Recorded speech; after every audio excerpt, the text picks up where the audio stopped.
नमस्कार, हमारे चैनल में आप सबका स्वागत है। नवरात्रि के पर्व पर आप सभी को हार्दिक शुभकामनाएं। तो चलिए हम आप लोगों को कथा सुनाते हैं माता रानी के। आप लोग कथा को सुनिए। जय माता दी। बृहस्पति जी बोले, हे ब्रह्मा जी, आप अत्यंत बुद्धिमान, सर्वशास्त्र और चारों वेदों को जानने वालों में से श्रेष्ठ हो। हे प्रभु, कृपा कर मेरा वचन सुनो। चैत आश्विन माघ और आषाढ़ मास के शुक्ल पक्ष में नवरात्र का व्रत और उत्सव क्यों किया जाता है? ये भगवान, इस व्रत का फल क्या है? किस प्रकार करना उचित है? और पहले इस व्रत को किसने किया है? जो विस्तार से कहो।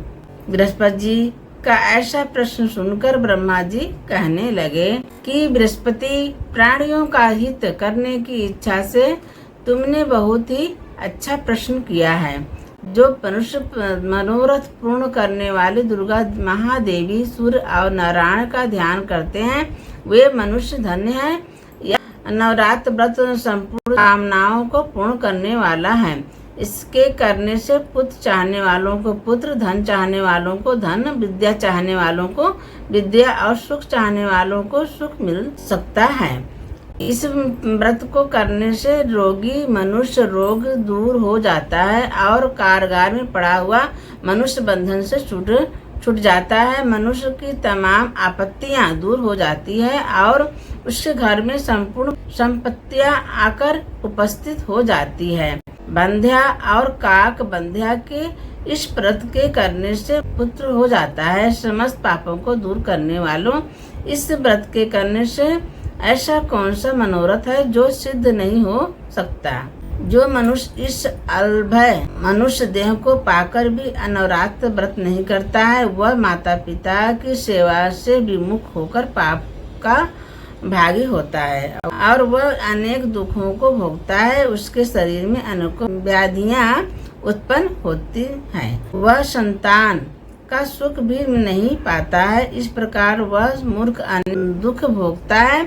इस व्रत को न करने वाला मूर्ख मनुष्य धन और धान्य से रहित होकर भूख और प्यास के मारे पृथ्वी पर घूमता और गूंगा हो जाता है। जो सुहागिन स्त्री भूल से इस व्रत को नहीं करती, वह पति से विहीन होकर नाना प्रकार के दुखों को भोगती है। यदि व्रत करने वाला मनुष्य सारे दिन उपवास न कर सके तो एक समय भोजन करे और उस दिन बांधों सहित नवरात्र व्रत कथा श्रवण करें।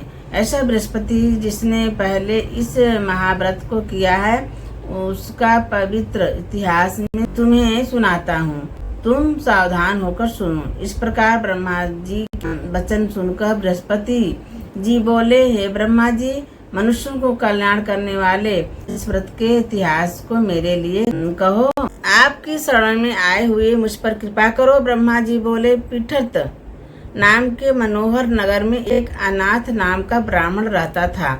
वह भगवती दुर्गा का भक्त था। उसके संपूर्ण सत्गुणों से युक्त मानो ब्रह्म की सबसे पहली रचना हो। ऐसी यथार्थ नाम वाली सुमति नाम की एक अत्यंत सुंदर कन्या पैदा हुई। वह कन्या सुमति अपने घर के बालकपन में अपनी सहेलियों के साथ क्रीड़ा करती हुई इस प्रकार पढ़ने लगी, जैसे शुक्ल पक्ष में चंद्रमा की कला बढ़ती है। उसका पिता प्रतिदिन दुर्गा जी की पूजा और होम किया करता था। उस समय वह भी नियम से वहां उपस्थित होती थी। एक दिन वह सुमति अपने सखियों के साथ खेलने लग गई और वहां भगवती के पूजन में उपस्थित नहीं हुई। उसके पिता को पुत्री की ऐसा असावधानी देखकर क्रोध आया और पुत्री से कहने लगा कि हे पुत्री, आज प्रभात में तुमने भगवती का पूजन नहीं किया। इस कारण मैं किसी कुष्ठी और दरिद्री मनुष्य के साथ तेरा विवाह करूंगा। इस प्रकार कुपित पिता के वचन सुनकर सुमति को बड़ा दुख हुआ और अपने पिता से कहने लगी कि हे पिताश्री, मैं आपकी कन्या हूँ। मैं सब तरह से आपके अधीन हूँ। जैसे आपकी इच्छा हो ऐसा ही करो। रोगी, कुष्ठी अथवा और किसी के साथ जैसे तुम्हारी इच्छा हो मेरा विवाह कर सकते हो। वही जो मेरे भाग्य में लिखा है। मेरा इस पर पूर्ण विश्वास है। मनुष्य न जाने कितने मनोरथों का चिंतन करता है, पर होता वही है जो भाग्य में विधाता लिखा होता है, जो जैसा करता है उसको फल भी उस कर्म के अनुसार ही मिलती है, क्योंकि कर्म करना मनुष्यों का अधीन है पर फल देव के अधीन है। जैसे अग्नि में पड़े राधि उसको अधिक प्रदीप्त कर देते हैं, उसी तरह अपनी कन्या के ऐसे निर्भयता से कहे हुए वचन सुनकर उस ब्राह्मण को और अधिक क्रोध आया। तब उसने अपनी कन्या का विवाह एक पुष्टि से कर दिया और अत्यंत क्रुद्ध होकर पुत्री से कहने लगा कि जाओ जाओ जल्दी जाओ, अपने कर्म का फल भोगो। देखें केवल भाग्य भरोसे रहकर क्या करती है। इस प्रकार से कहे हुए पिता के कटु वचनों को सुनकर सुमति अपने मन में विचार करने लगी, अब मेरा बड़ा दुर्भाग्य है जिससे मुझे ऐसा पति मिला। इस तरह अपने दुख का विचार करते हुए वह सुमति अपने पति के साथ वन में चली गई और भयावन कुशा युक्त उस स्थान पर उन्होंने वह रात बड़े कष्टों से व्यतीत की। उस गरीब बालिका की ऐसी दशा देखकर भगवती पूर्व पुण्य के प्रभाव के प्रकट होकर सुमति से कहने लगी, दिन ब्रह्माणी मैं तुम पर प्रसन्न हूँ, जो चाहो वरदान मांग सकती हो, मैं प्रसन्न होने पर मनवांछित फल देने वाली हूँ। इस प्रकार भगवती दुर्गा का वचन सुनकर ब्रह्माणी कहने लगी कि आप कौन हैं जो मुझ पर प्रसन्न हुई हो, यह सब मेरे लिए कहो और मैं अपनी कृपा दृष्टि से मुझ दिन दासी को कृतार्थ करो। ऐसा ब्रह्माणी का वचन सुनकर देवी कहने लगी कि मैं आदि शक्ति हूँ और मैं ही विद्या सरस्वती, प्रसन्न होने पर प्राणियों को दुख दूर करके उनको सुख प्रदान करती हूँ। ऐसे ब्रह्माणी मैं तुम पर तेरे पूर्व जन्म के पुण्य के प्रभाव से प्रसन्न हूँ। मैं तुम्हारे पूर्व जन्म का वृत्तांत सुनाती हूँ। सुनो, तू पूर्व जन्म में निषाद भील की स्त्री थी और अति पति प्रता थी। एक दिन तेरे पति निषाद ने चोरी की। चोरी करने के कारण तुम दोनों के सिपाहियों ने पकड़ कर ले गया और ले जाकर जेल खाने में कैद कर दिया। उन लोगों ने तेरे को और तेरे पति को भोजन भी नहीं दिया। इस प्रकार नवरात्र के दिनों में तुमने न तो कुछ खाया और न ही जल पिया। उस प्रकार 9 दिन तक नवरात्र का व्रत हो गया। ये ब्रह्माणी उन दिनों में जो व्रत हुआ उस व्रत के प्रभाव से प्रसन्न होकर तुम्हें मनवांछित फल दे रही हूँ। तुम्हारी जो इच्छा सो मांगो। इस प्रकार दुर्गा जी के कहे हुए वचन सुनकर ब्रह्माणी बोली कि अगर आप मुझ पर प्रसन्न हैं तो मैं दुर्गे माँ मैं आपको प्रणाम करती हूँ। कृपा करके मेरे पति को कोढ़ को दूर करो। देवी कहने लगी, उन दिनों में जो तुमने व्रत किया था उस व्रत के एक दिन का पुण्य अपने पति का कोढ़ दूर करने के लिए प्रणाम करो। मेरे प्रभाव से तेरा पति कोढ़ से रहित हो और सोने के समान शरीर वाला हो जाएगा। ब्रह्मा जी बोले।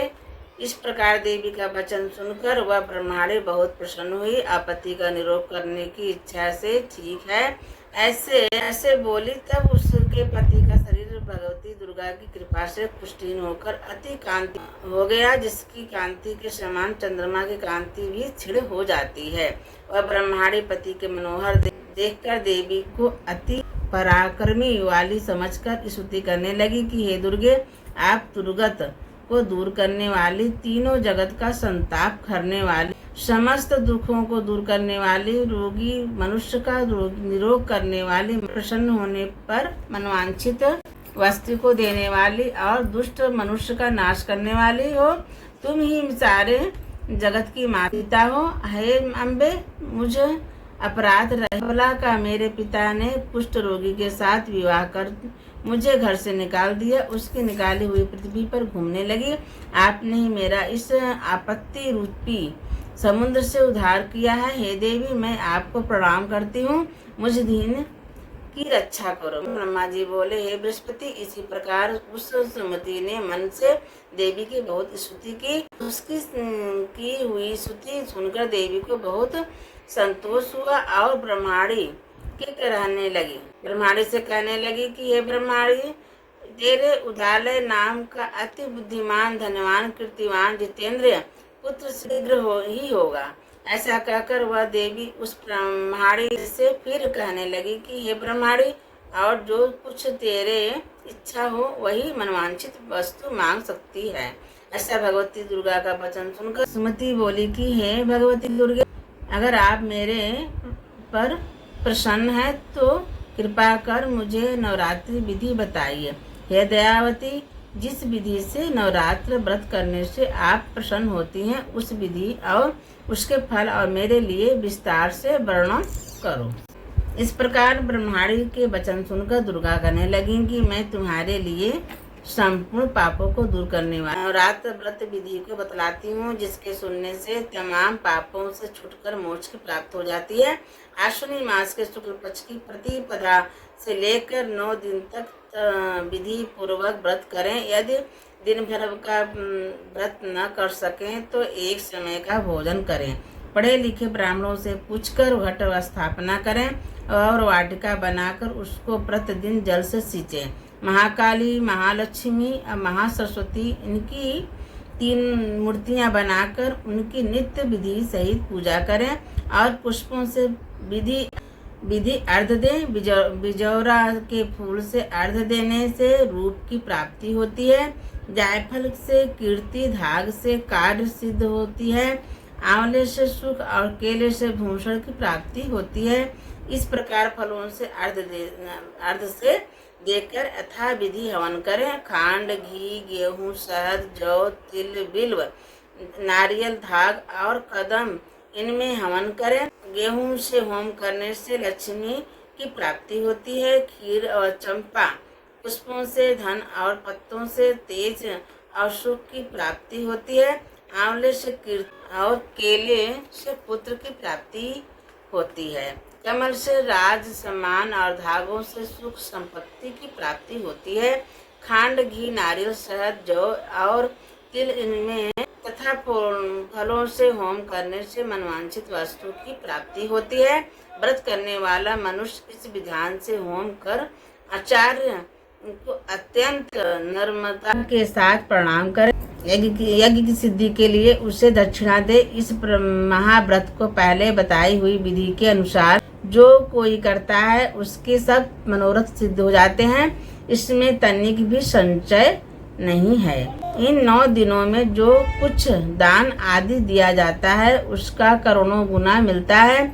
इस नवरात्र के व्रत करने से ही अश्वमेध यज्ञ का फल मिलता है। हे ब्रह्माणी, इस संपूर्ण कामनाओं को पूर्ण करने वाले उत्तम व्रत को तीर्थ, मंदिर अथवा घर में ही विधि के अनुसार करें। ब्रह्मा जी बोले कि हे बृहस्पति, इस प्रकार ब्रह्माणी को व्रत की विधि और फल बताकर देवी अंतर्ध्यान हो गई। जो मनुष्य या स्त्री इस व्रत को भक्ति पूर्वक करता है वह इस लोक में सुख भोग कर अनंत दुर्लभ मोक्ष को प्राप्त होता है। हे बृहस्पति, इस दुर्लभ व्रत को करो। महात्म्य मैंने तुम्हारे लिए बतलाया है। ऐसे ब्रह्मा जी ने वचन सुनकर बृहस्पति जी आनंद के कारण रोमांचित हो गए। बृहस्पति जी ने कहने लगे, हे ब्रह्मा जी, आपने मुझ पर अति कृपा की और जो अमृत के समान इस नवरात्रि व्रत का महात्म्य सुनाया है। हे प्रभु, आपके बिना और कौन महात्म्य को सुना सकता है। बृहस्पति जी के वचन सुनकर ब्रह्मा जी बोले कि हे बृहस्पति, तुमने सबको प्राणियों का हित करने वाले इस अलौकिक व्रत को पूछा है, इसलिए तुम धन्य हो। यह भगवती शक्ति संपूर्ण लोकों को पालन करने वाली है। इस महादेवी के प्रभाव को कौन जान सकता है। बोलो दुर्गा माता की जय।